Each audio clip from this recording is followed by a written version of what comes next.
घेतलेली आहे। 10 पैकी 8 जागांवर शिवसेनेने आपला भगवा फडकवलेला आहे। एकूण 10 जागांपैकी 8 जागांवर शिवसेनेचे उमेदवार निवडून आलेले आहेत। शिवसेना विरुद्ध राष्ट्रवादी असा संघर्ष रायगडमध्ये पाहायला मिळत होता। अलिबाग जिल्हा परिषदेतला कल आहे। शहापूर राष्ट्रवादीचे अमित नाईक हे विजयी झालेले आहेत।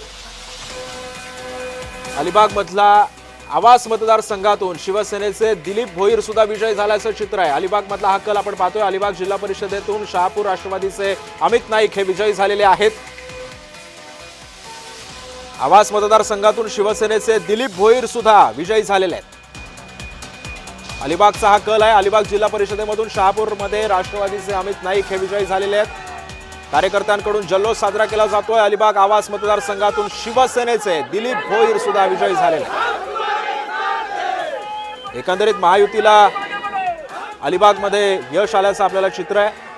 शिवसेना आणि राष्ट्रवादीचे उमेदवार अलिबाग जिल्हा परिषदेमधून निवडून आलेले आहेत। तर छत्रपती संभाजीनगर मधल्या फरदापूर जिल्हा परिषद गटातून माईम इद्रिस